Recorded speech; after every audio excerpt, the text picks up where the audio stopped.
야당 편든 홍남기 부총리 때리기냐? 이 얘기부터 먼저 짚어보도록 하겠습니다. 어제 홍남기 부총리가 재난지원금 50번, 100번도 줄 수 있다. 이 이재명 지사의 주장은 책임 없는 발언이다. 이렇게 비판을 했었습니다. 철없다는 말에 동의도 했었는데요. 이 발언 꽤 후폭풍이 있습니다. 영상부터 먼저 보고 계십니다. 네, 가난한 사람을 골라서 주자고 시작한 일이 아니거든요. 국민 1인당 30만 원씩 줘서 8%, 0.8%에 불과한데 그걸 늘어난다고 무슨 나라가 망하겠어요. 가난하는데 이 30만 원 정도 지급하는 우리가 50번, 100번 해도요. 서구 선진국의 국가 부채 비율에 도달하지 않습니다.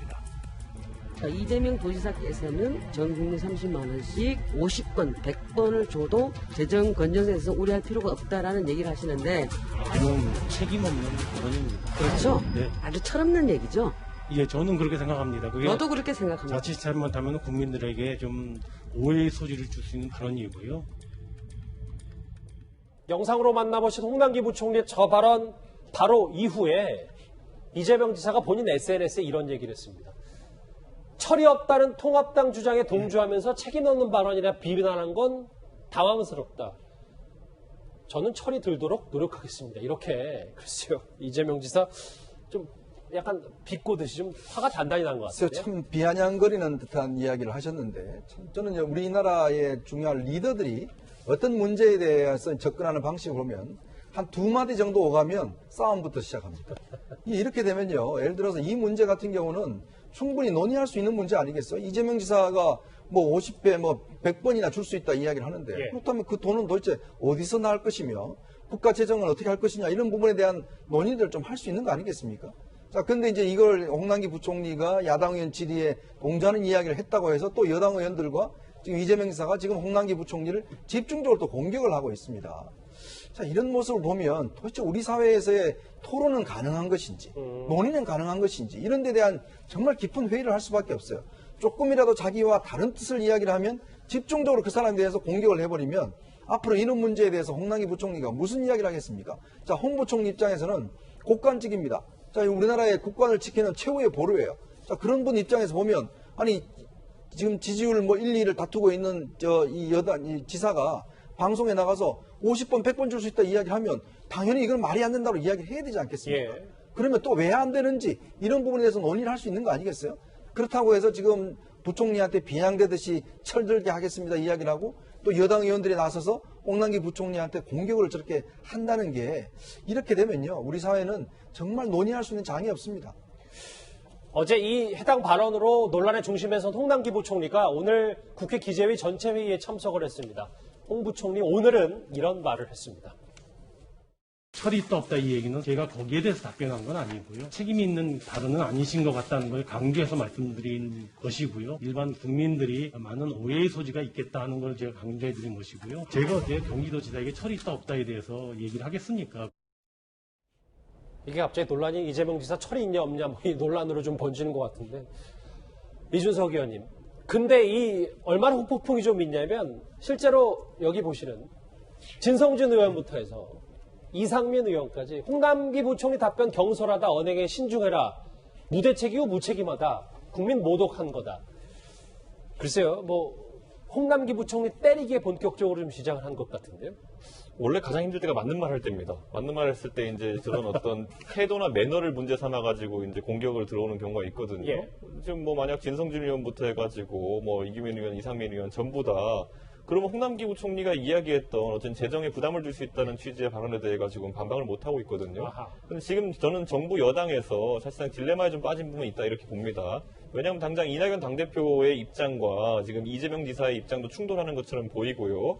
이미 지금 2차 재난지원금이라는 그 이름이 붙은 순간부터 많은 사람들 1차 형식의 지급을 기대하고 있는 상황 속에서 굉장히 당내 이견도 많은 상황이거든요. 그러다 보니까 본인들이 메시지에 대해서는 가타부타, 이낙연이 옳다, 이재명이 옳다 이런 것을 말하지 못하고 오히려 국민들 삶에 영향을 끼치는 건 그겁니다. 정부 여당에 있는 180석 여당에 있는 의원들이 어떤 방향이 더 옳다고 생각하는지 이런 것들을 가지고 토론해야 되는데 괜히 이제 애둘러가지고 경제부총리가 전문가적 입장에서 그건 말이 안 된다고 얘기한 거에 대해 가지고 뭐 가타부타 말하기 어려운 그런 애매한 상황이다 보니까 매너가 그게 뭐냐 이런 식으로 나오는 거거든요.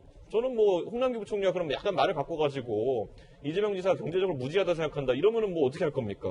저는 이거는 전혀 불필요한 논쟁이고 지금 오히려 진성준 의원이나 이상빈 의원 같은 경우에는 예. 본인들 입장이 뭔지나 밝히십시오. 이 사안에 대해 가지고. 그러니까 이준석 의원님 말씀은 여기서 홍남기 부총리 비판한 이 여당 의원들이 그러면 본인들도 이재명 지사 같이 100번이라도 재난지원금 줄 수 있는지 없는지 이걸 밝혀라 이런 말씀. 그리고 그거 전부 다 회의록에 기록해 두시고요. 나중에 책임을 주고 만약에 안 되면은 진성준 방지법, 이상민 방지법 만드십시오 나중에. 알겠습니다. 본질보다 말 한마디로 이제 비판했다 뭐 이런 분석이신 것 같은데 알겠습니다. 그런데 더불어시민당 대표였던 최백은 교수는 과거 홍남기 부총리를 향해서 이런 말까지 했었습니다.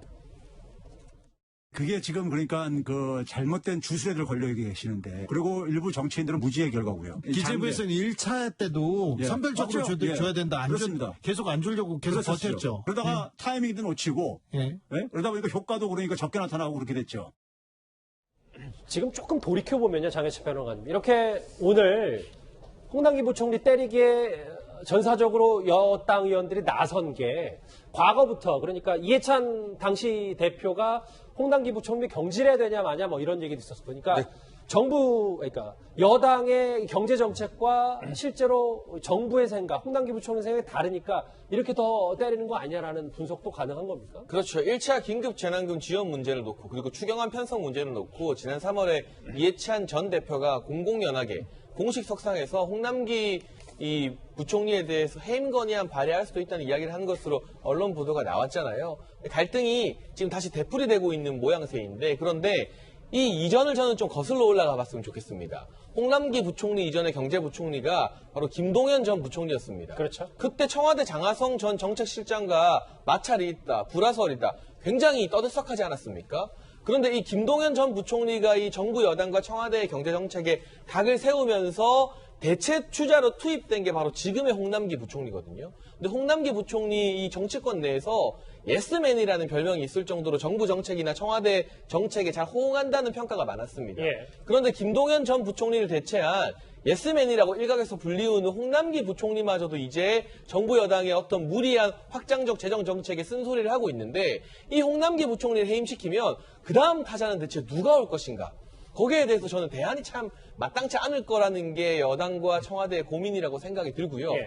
오죽하면 그 홍남기 부총리마저도 반대하겠는가에 대해서 정부 여당이 귀를 기울여야 된다고 보고 한 가지만 더 곁들여 말씀드리면 경제부청에 홍남기 부총리가 있죠.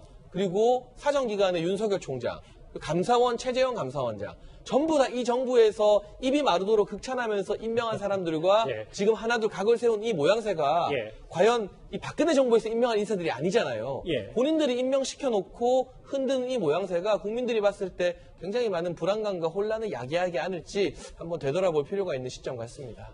근데 이제 정작 국민들은 말싸움보다 그럼 재난지원금을 우리가 받는 건지 아닌 건지가 더 중요하잖아요. 근데 최 교수님 화면에 잘 나와 있는데 홍남기 부총리는 아주 무리인 것 같고 이재명 지사는 주려면 다 주고 그것도 좀 자주 줄 수도 있지 않냐.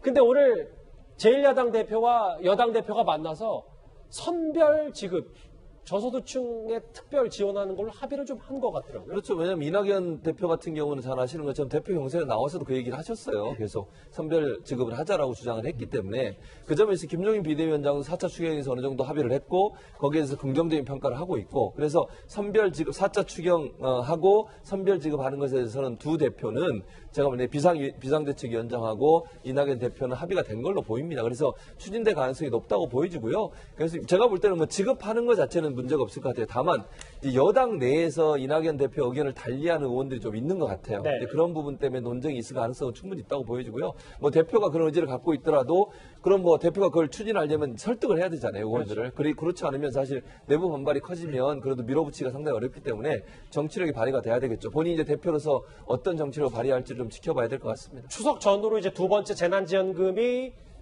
국민들에게 전해질 거란 얘기도 좀 이렇게 오늘 만남으로 좀 조심스럽게 나오고 있는데 사실 겉으로 봤을 때는 나라 곳간직인 홍남기 부총리가 이렇게 이재명 지사를 애둘러 비판하는데도 분명 이유는 있을 겁니다. 실제로 내년 예산 그러니까 나라 살림 규모가 555조 원 규모로 편성이 됐습니다. 오늘 정세균 국무총리 이런 얘기를 했습니다. 555조 8천억 원 규모의 예산안은 지금의 위기를 조속히 극복하고 선도국가로 도약하고자 하는 정부의 강력한 의지를 담고 있습니다. 지금은 재정이 국가 경제와 민생의 버팀목이 되어 주어야 하는 전시 상황입니다. 이현정 의원님. 네. 뭐 지금은 급한 불부터 껴야 되니까 예산도 좀 확장해서 펼쳐야 되고. 네. 근데 좀 걱정이 되는 게 2022년에는 나라 빚이 1070조. 그래서 야당에서는 왜 이번 정부 들어서 이렇게 빚이 기하급수적으로 늘어나냐 라는 얘기를 하고 있거든요. 그러니까 이재명 지사의 논리에 따르면 저거 아무 문제가 없다는 거 아니겠습니까? 뭐 빚을 쳐봐야 뭐 100배 쳐봐서 아무 빚이 소용이 없다는 것인데. 근데 생각해 보시면요. 우리나라는 지금 이제 그 국가 부채 비율을 40% 정도로 유지를 하는 게 그동안의 원칙이었어요. 예. 근데 그걸 이제 지금 깨서 지금 40%로 훨씬 넘어섰거든요.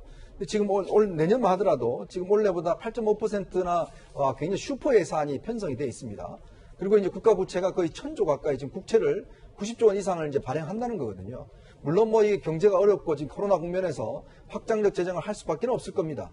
근데 문제는 돈을 어디에 쓰느냐가 저는 제일 중요하다고 봅니다.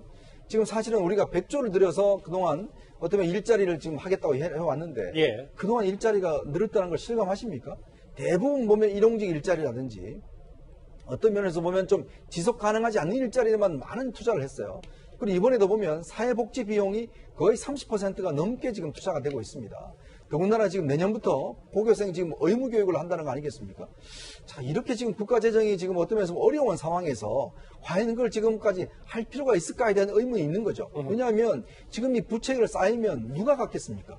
다음 이 세대들이 갚아야 됩니다. 그리고 우리나라 같은 경우는 지금 고령화 속도가 세계에서 가장 빠른 나라입니다. 맞아요. 그리고 또 남북 관계도 굉장히 어떤 면에서 좀 앞으로 문제가 될 수 있는 소지가 있는 것이고 미국이나 유럽이나 있는 기축 통화국에 자기들 돈 찍어내면 됩니다. 근데 우리는 돈 찍어내지 못해요. 그러면 국가 신용도가 떨어질 수밖에 없어요. 그러면 기업들이 외국에서 돈을 빌리지를 못합니다. 그런 지금 우리나라 처한 상황에서 무조건 다 찍어라, 돌려라 이렇게 이야기를 하면 누가 책임을 진다는 이야기입니까? 그렇기 때문에 이 정부에서는 아마 영향이 없을 거예요. 그러나 다음 정권에서는 이 1000조의 부채가 어마어마한 부담이 될 겁니다. 알겠습니다. 그런 면들을 좀 생각을 하고 예산을 짜셨으면 하는 생각이 듭니다. 홍남기 부총리 얘기 좀 오랜만에 길게 해봤습니다. 그런가 하면 오늘 경실련에서는 문재인 정부의 전현직 장관들의 부동산 질태를 또 하나 발표했습니다. 평균 재산이 한 45%가 올랐고 부동산 재산은 77%가 올랐습니다. 수도권에 주택도 많이 가지고 계시고 다주택을 갖고 계신 분도 50%가 넘습니다. 대통령께서 부동산이 많은 부동산 부자 장관들만 계속 기용을 하고 있었다. 청와대의 군사 검증 시스템이 고장났다. 어제 저희가 청와대 참모들이 다주택자 이제 제로가 됐다라는 소식은 다른 이슈 때문에 접하진 않았었어요. 근데 장현수 변호사님. 청와대 참모들은 근데 장관들은 전현직 장관들 합치니까 절반이 아직도 다주택자네요. 네, 물론 이게 매년 3월에 공개되는 정기 재산 신고 기준으로 평가를 하는 것이라서 그 이후에 지금 장관들이 주택을 다 매각했는지는 모르겠습니다. 그러나 아닌 것 같죠. 대표적으로 추미애 법무부 장관도 아파트와 오피스텔 한 채 가지고 있는데 매각했다는 소식 아직 언론 보도를 통해 확인이 안 되고 있는 것을 보니 장관들은 다주택자 꽤 남아있는 것 같습니다. 더 큰 문제는 2018년도에 공개된 재산 기준으로 했을 때 문재인 정부 장관들의 부동산 재산 가액이 평균 10억 8천만 원이었습니다. 근데 2020년에 3월에 신고된 걸로 한번 확인해 보니까 부동산만 재산으로 포함하는 겁니다. 문재인 정부 장관들의 부동산 재산이 평균 19억 2천만 원이 됐습니다. 2년 사이에 대체 무슨 일이 있었길래 이 정부 장관들의 부동산 재산이 무려 평균적으로 77%가 올랐고요. 액수로 보면 8억 4천만 원이 오른 겁니다. 물론 그 사이에 장관의 교체가 일부 있었겠지만 평균 부동산 자산이 77%가 오르고 8억이 넘게 올랐다는 데서 일반 서민들, 국민들이 이 문재인 정부의 고위공직자, 특히 장관들을 바라볼 때 느끼는 괴리감이 얼마나 크겠습니까? 이런 분들이 국무위원이라고 다수 포진돼 있는데 어떻게 부동산 값이 잡히겠다고 기대를 하겠습니까? 그런 점에 있어서 청와대 고위 참모뿐만이 아니라 국무위원들, 장관들이 부동산으로 얼마나 많은 시세 차익을 얻었는지, 그리고 정부 여당의 국회의원들이 불로소득 문제라고 정말 말씀 많이 하시거든요. 정작 그 불로소득을 가장 많이 얻고 있는 대상자가 문재인 정부의 장관들이 아닌가 하는 점에서 깊은 문제의식을 느끼게 합니다. 오늘 경실련의 또 하나의 발표 얘기까지 전현직 문재인 정부 장관들 절반이 다주택자다. 네, 관련 소식 여기서 정리하겠습니다.